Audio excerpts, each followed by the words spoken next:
Are you having pain, stiffness, swelling at the base of your big toe joint where it meets your foot?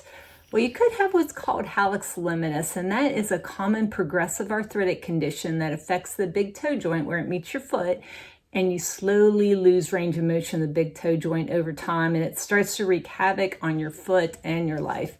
As a podiatrist, I've seen this countless times in my practice, and in this video, I'm going to share with you how it happens and how it can be treated. And stick with me to the end where I will tell you what you can do today at home to stop the pain of hallux limitus. Hey, it's Dr. Gaffney from Dr. Gaffney Best Foot, saving you time and money in your foot care decisions. So what is hallux limitus?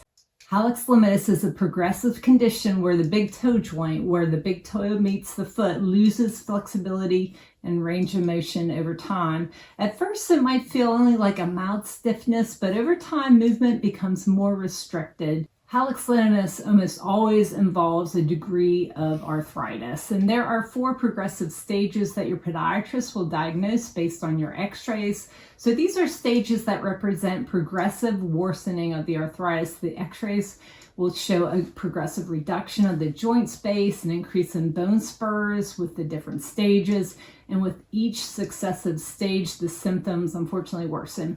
Eventually, it leaves the end stage, which is called hallux rigidus, and this is where the joint hardly moves at all. So surprisingly, I've seen in the end stage where the joint's not moving that many of the patients tell me there's no pain at all, and I look at their x-rays in disbelief because on the x-ray, the arthritis is horrible, there's no joint space, there are massive bone spurs around the joint. However, in stage 4 hallux limitus, the cartilage is completely worn away. The bones that make up the first metatarsal phalangeal joint or the big toe joint actually fuse together. So when there's no longer any motion, the pain usually goes away. And this is what most treatments for hallux limitus try to do, which is limit motion of the big toe joint. So what are the tip-offs of hallux limitus? How do you know you have it? So symptoms to watch out for, of course, we already talked about stiffness at the big toe joint, mainly an achy feeling, sometimes burning at the big toe joint where it meets the foot. There's increased discomfort and walking or exercising. There's swelling at your big toe where it meets the foot. There's a bony bump on the top of the joint, and this is what we call a dorsal bunion, and these are the bone spurs that happen from the arthritis. Bunions that are on the side of the big toe joint are normally from poor biomechanics that you inherit when the bones shift out of alignment. So there's also difficulty in pushing off when walking or going upstairs. Also, a telltale sign of hallux limitus is a callus at the big toe joint near the bottom, and this happens where the joint in the big toe starts to compensate for the loss of range of motion at the first MPJ and gets hyperextended, causing pressure against the ground, and a callus forms as a result. So if you have a big toe callus, please see my video on how to take care of that, and I'll link that up here. As with any symptomatic problem in your foot, please go to your podiatrist for a proper diagnosis and early treatment. So what causes hallux limitus? There are a few key factors. One big thing to keep in mind, the big toe joint is very susceptible to stress as your entire body weight propels off this tiny joint with every step. So unfortunately, with aging, this stress can catch up to you in the form of wear and tear arthritis. But other forms of arthritis can cause hallux limitus as well, including rheumatoid, psoriatic arthritis, gout, repetitive high-impact activities or sports like soccer, foot structure. This mainly involves how the metatarsals are lined up on the ball of your foot. We call it the metatarsal parabola. So flat feet, high arch feet can disrupt a good metatarsal parabola, as well as the length of the individual metatarsal bones. Mainly this happens when the first metatarsal is too long and you get joint jamming. For a good metatarsal parabola, the second metatarsal should be a little bit longer than the first. The shape of the first metatarsal head can even be the cause of hallux limitus, where the head is squared off and not allowing smooth gliding of the joint. Injuries like a previous sprain, fracture, trauma, or of the big toe joint like a turf toe can cause hallux limitus.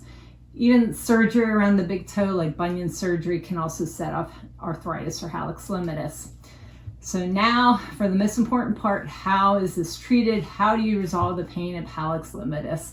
So treatment options are divided, of course, in conservative and surgical. And first, the non-surgical conservative treatment options. So if you've been watching my videos, one of the themes I harp on is to get to your podiatrist early to prevent worsening.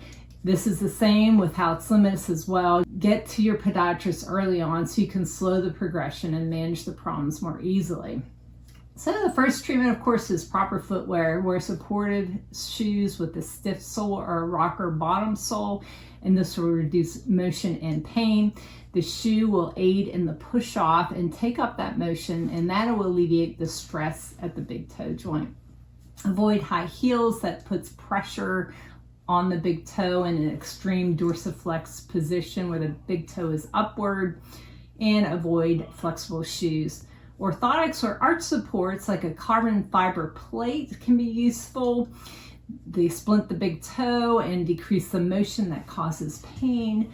They are very firm and hard, so they need to be placed under your insole of your shoe, and they have helped many of my patients early on.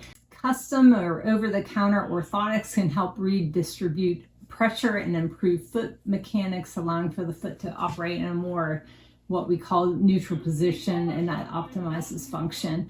A Morton's extension incorporated in the orthotic splints the big toe and decreases the stress here. There are some over-the-counter orthotics that have this Morton's extension that are integral as part of the orthotic, and I'll link to these over-the-counter orthotics from Pedifix in the description, and they're quite useful. Next, we have anti-inflammatory treatments and pain relievers like NSAIDs, non-steroidal anti-inflammatory drugs, and that's like ibuprofen, and they can help decrease the inflammation and therefore decrease pain. My favorite topical is topical Voltaren gel, and that's an anti-inflammatory gel, and it's now over the counter, and it does wonders for many of my patients. It only has a 6% systemic uptake, so side effects are limited. If you are truly allergic to anti-inflammatory medication like aspirin, ibuprofen, naproxen, then I normally tell my patients not to use any anti-inflammatory pill or topical anti-inflammatory like the Voltaren gel, because you can get a cross reaction to it. So check with your doctor first before you try anything. And be careful with oral anti-inflammatories long-term, because they can affect your kidneys, they can interfere with antihypertensive medications, and they can cause stomach issues like peptic ulcers. I usually only recommend that my patients take oral anti-inflammatories to cover like an arthritic exacerbation and limit it to no longer than 2 weeks. Some patients need to take NSAIDs long term, in which case their physician needs to closely monitor them and check their blood work. My favorite oral anti-inflammatory for arthritis is Mobic or meloxicam and Celebrex. And this is because they don't bother the stomach as much, but both are contraindicated in patients with cardiac hypertension. Some other effective topicals is Biofreeze, which you can get over the counter, Cool Azule or Deep Relief. They're from Young Living, and I'll have a link in the description where you can get that. These are menthol type medications that are in a topical, and that helps to decrease arthritic pain as well. So next we have lidocaine patches, and this will only numb the area, but it's kind of useful if you have a very painful exacerbation and you can't get to sleep. So you can put these lidocaine patches around the joint, but be aware that the lidocaine causes vasodilation or opening up of the blood vessels, so it can make the joint look more swollen.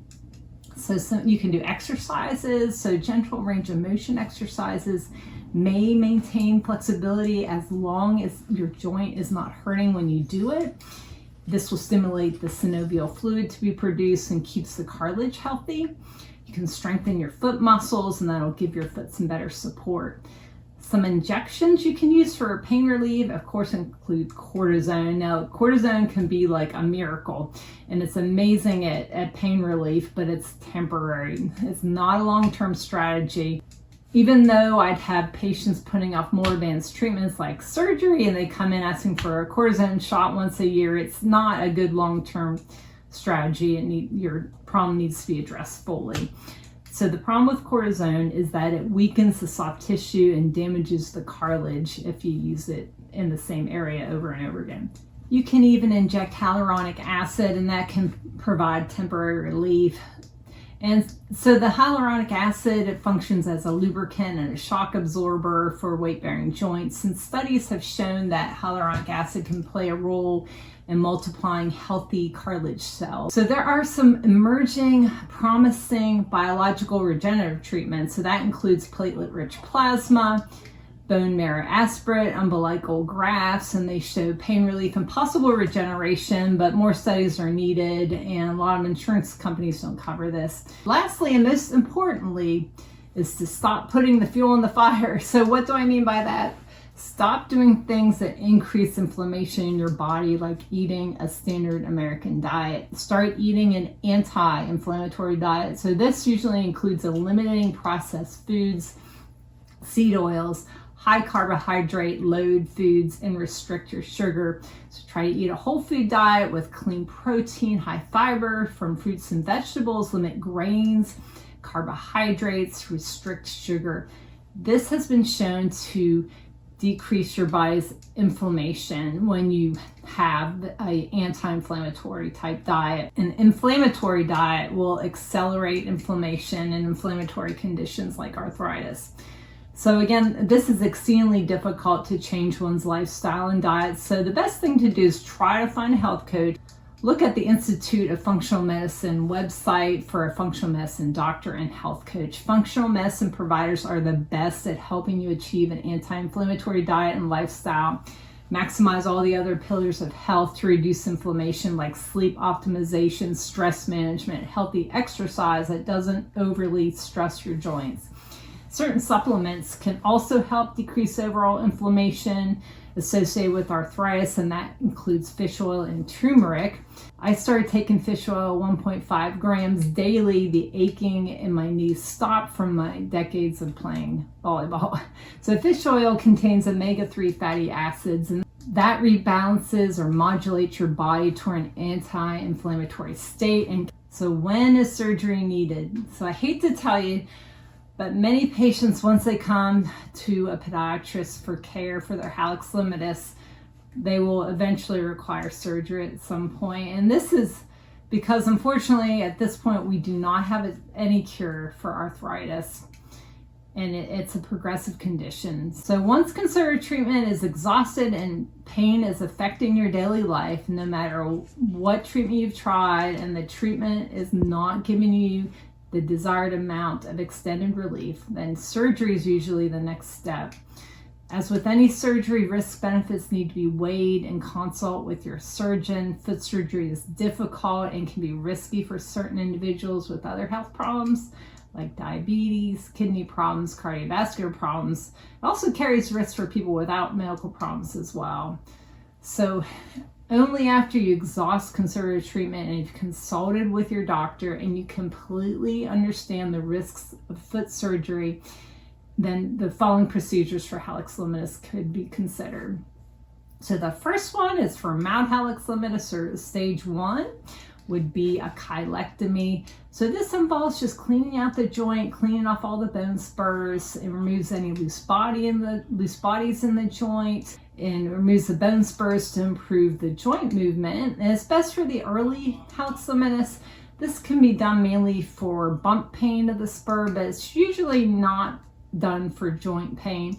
The surgeon will usually drill into the bone at the cartilage cap past what we call the subchondral bone plate, and this will stimulate what's called fiber cartilage to form. And it's like a scar tissue cartilage.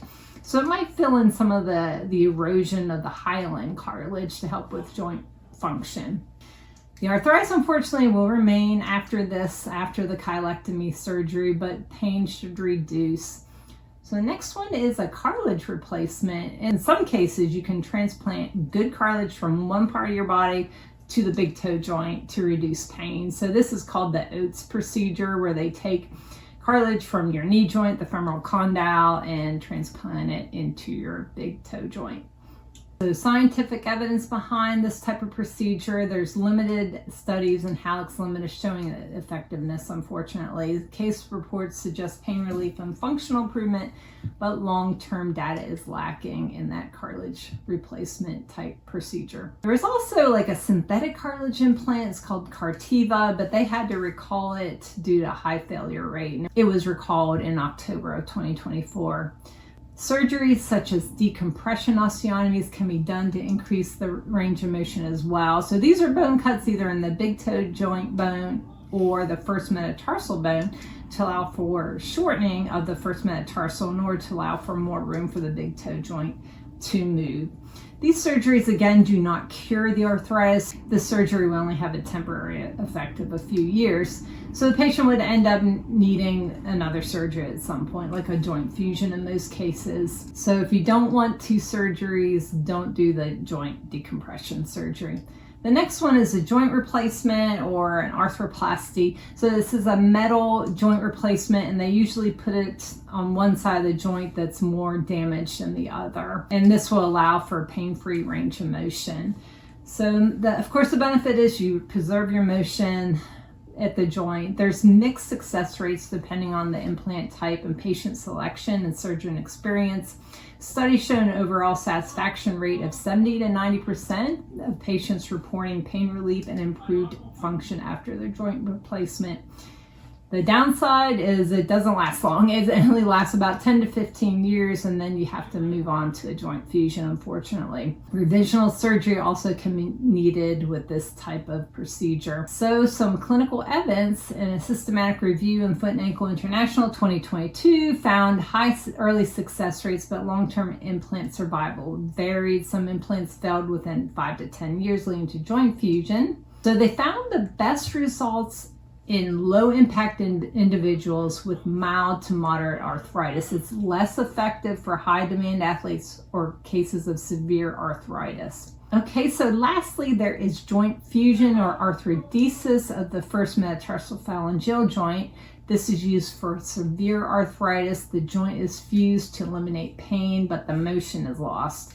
So the fusion of the first MPJ, the first metatarsal phalangeal joint, is the most reliable one and the most successful one. It's considered the gold standard for treating severe arthritis of the big toe joint and for failed joint replacements. So success rates and outcomes for this procedure include about 85 to 100% successful fusions. In most cases, 90 to 95% of patients report significant pain reduction and improved walking. The fusion is permanent. It does not wear out like an implant, making it ideal for active patients. So the complications include non-union or where the failure of the bones fail to fuse together. This happens in about 5 to 15% of cases. And of course, if you smoke, you're diabetic, have poor bone quality, that increases your risk of non-union. So most patients return to normal activities, including hiking, low-impact sports. I've had my patients go back to running. So a systematic review from Foot and Ankle International 2020 found that the average fusion rate was 95% across multiple studies. Most patients had excellent pain relief and function post-surgery. There's better long-term outcomes for active patients, and long-term studies on athletes and active individuals showed high satisfaction with little impact on daily walking.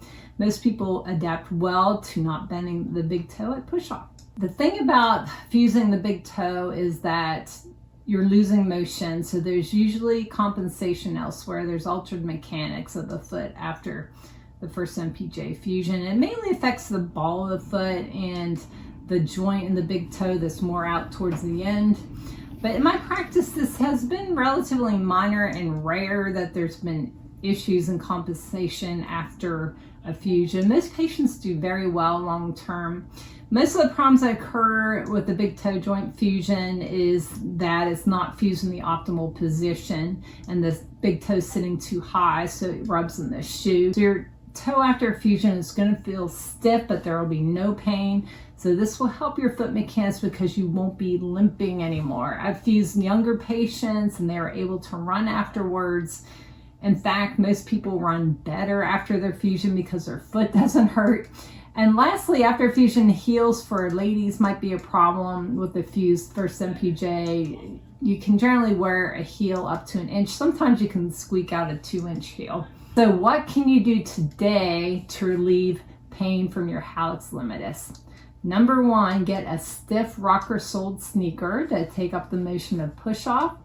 Number 2, if you are not allergic, get Voltaren gel over the counter and apply it at your big toe joint twice a day for at least 2 weeks. Number 3, if it's throbbing at night and hurting, keeping you awake, you can get the lidocaine patch and put it around the joint and it'll numb it so you can get to sleep. And number 4, if your big toe callus hurts, see my video on how to take care of it and buy a silicone cushion to limit that callus formation. You can see the link in the description to buy one of those little callus pads. And number 5, buy some offloading adhesive felt U-pads to offload the bunion if it's hurting in your shoes, and see the link in the description for that as well. And number 6, start some fish oil, turmeric supplements to decrease your inflammation. Number 7, start an anti-inflammatory diet. And last but not least, call your podiatrist, make an appointment, make sure you check with your doctor before starting any new treatments. All of these things have helped my patients and myself with arthritic pain over the years. And honestly, it is quite amazing how switching to an anti-inflammatory diet can help decrease the pain in your body from inflammation. So let me know in the comments what you've tried for your hallux limitus and what has helped you. And thanks so much for watching. Please like and subscribe. I appreciate it very much. And we'll see you again next time. Here's your best foot forward. Please see the full disclaimer in the description. This is not a doctor-patient relationship. This does not constitute medical advice, but is for informational purposes only.